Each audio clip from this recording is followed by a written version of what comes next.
Good morning. We are up bright and early. I mean, it's 5:30 a.m. There's not even a sun in the sky because we are heading to the Taj Mahal, one of the newer 7 wonders of the world. And oh my goodness, we are so excited that we've been told the best time to come is at sunrise or half an hour before when it opens, because it is a Saturday, so I don't know what we're letting ourselves in for when it comes to crowds. We're Connor and Livvy, a couple from England in our 20s who are on a mission to travel the world budget backpacking. We started this new adventure on April the 26th, 2023 and plan to travel around the world for as long as possible. If you've been with us for a while, you would know that last year we backpacked Turkey, the Balkans, Eastern and Central Europe, and that was just the beginning. We want to showcase the beautiful cultures that we encounter around the world and how at our core we are all the same. We booked online. Good morning. Good morning. Only one? 2. We actually booked our tickets online for the Taj Mahal. We didn't want to do it in person, and I think it only cost just a bit more than £10 per person. And they give you a free water, but let us talk you through the security check. So, our video may sound a little bit all over the place, and that is because microphones are banned, any form of tripod is banned. Like filming equipment, yeah. And they will check. They go through absolutely everything. You go through a scanner, they check all your bag. They pat you down. Yeah. So we can't bring a mic or anything. It's just going to be the phone for now. So we're sorry if the audio's a bit off, but yeah, we're really excited. Get into Taj Mahal. We entered through the East Gate and it is already extremely busy, but I think for good reason, because this is the viewpoint you see before you're even in the building, before you're even walking in and getting any glimpses of the Taj Mahal. This is the beauty you experience, and we're just so excited. One thing to note is there are tons of tour guides, but there are even more people, so they are essentially fighting for your business. So just be assertive, say no, because generally no the first time round won't be good enough. So just be very much insistent if you do not want one, and they will leave you alone.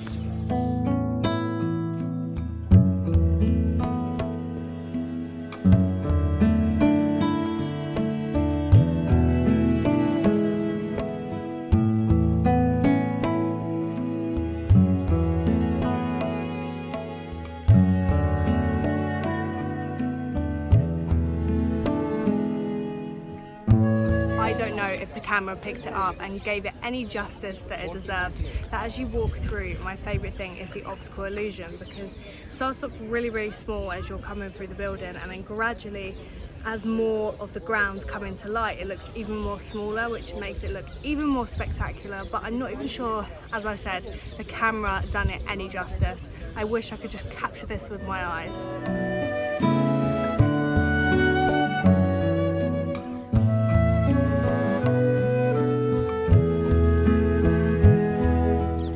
Is seen as a symbol of love worldwide because it was actually built after the death of one of the first Mughal emperor's wife died during childbirth of her 14th child, and he was absolutely devastated at the death of his wife, so he built this huge building behind me in order to commemorate her and to have an everlasting tomb.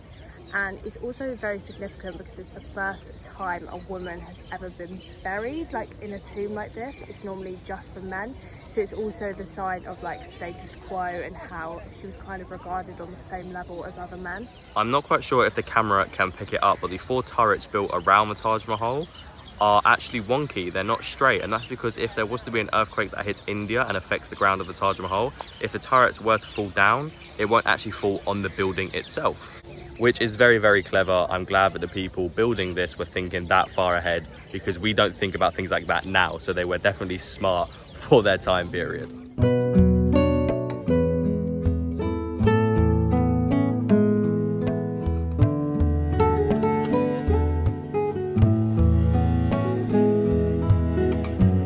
There is also a museum on the grounds here on site, but we will not be going in there because I don't think you're allowed to record, so there's not much point. No, and you can also go into the mausoleum, which is an extra ticket as well, which of course would be nice to see, but I don't even think it's open quite yet. Oh, really? No, because it's obviously so early. I think it opens at 10 a.m. or something. Yeah, so you have to get here really early if you want to take nice photos, and then if you want to go to the mausoleum, you have to spend like 4 hours here. But it's not as busy as I thought it was going to be. Like, I did think it was going to be absolutely rammed. Like to the point where you cannot even move, kind of thing. But bearing in mind, it is like the 2nd of September now, so yeah, I don't know whether it will get worse going into like the winter months.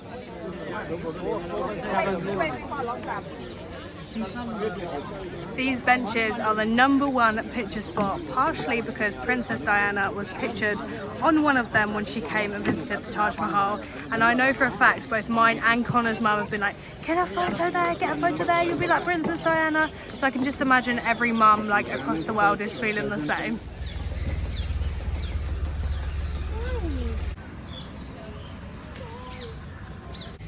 it is 7:30 and we've pretty much left now. I definitely recommend, like we've said, constantly get there as early as possible because it is starting to fill up. Yeah, and after like 7:30 it starts getting hotter and hotter and hotter. Yeah. And it's just not that enjoyable anymore. And you can't really take good photos if you're sweating. No, So, I already was sweating and that was at 6:30. We forgot to tell you, you can't actually bring any food into the premises, which we think is a good idea. But if the security doesn't take it off for you, the monkeys definitely will. There's so many. I've seen so many. They're so cute. And the but I don't wanna go dogs. near them. The dogs are like, what the hell are you? But they don't Dogs really are want very to. unbothered. Yeah, they're very funny. But yeah, we don't want to go too close. I don't recommend going too close anyway, because you don't want to get on the wrong side of those things. No, I don't want a monkey to be pulling my hair out. So.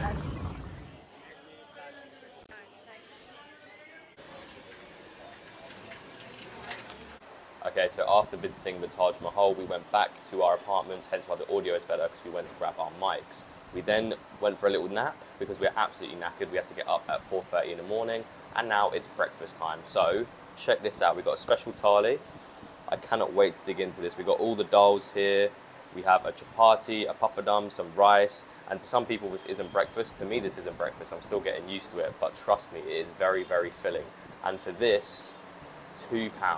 Which is crazy. This is a 5-minute walk from the Taj Mahal, which makes it even better. We have a Coke Zero, and of course, in this heat, you have to stay hydrated, and ice cold water. So we're gonna get this down us, and then we're gonna head to the Baby Taj.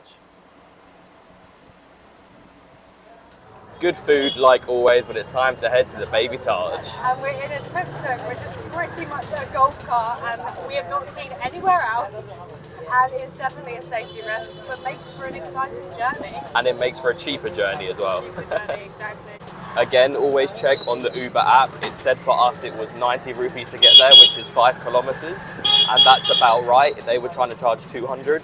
So And always, 50. yeah, 250. So always use the Uber app or an app so you get the best kind of prices. Otherwise you will just get scammed everywhere you go.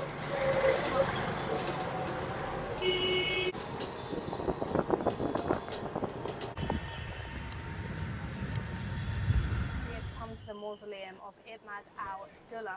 It was built between 1922 and 1928, and it shows some very striking similarities to the Taj Mahal, which is why it's commonly known as the Baby Taj.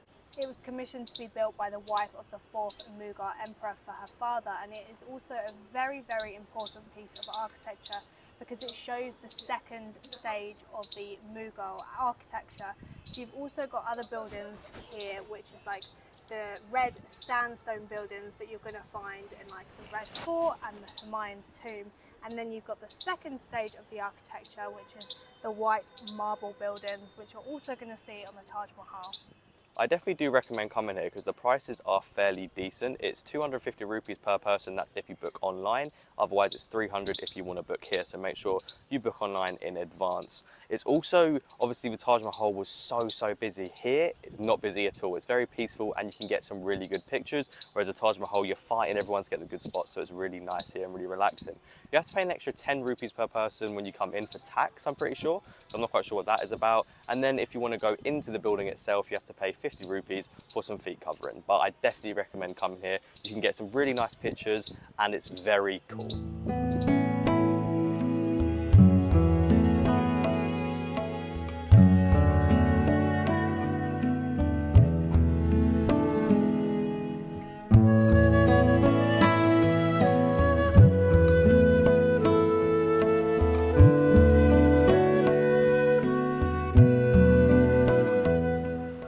actually come back to the place that we had breakfast because we kind of done with it now. We wanted to see the Taj Mahal and the Baby Taj.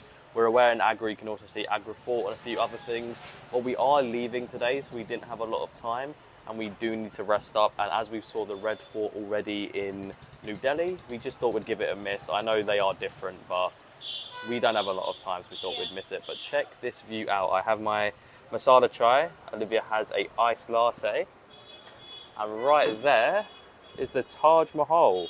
So what a great view. So if you are looking for a place to eat or drink, this is definitely a nice place to come. Yeah. It's very cheap as well. Here it is. So not bad at all, with a great view. But that is going to be the end of the video and the end of our stay here in Agra. We are off to Jaipur. And that is going to be exciting in itself. We're going to take a train there, but that will be for the next video. So please like, subscribe, turn the notification bell on, and we'll see you in the next one.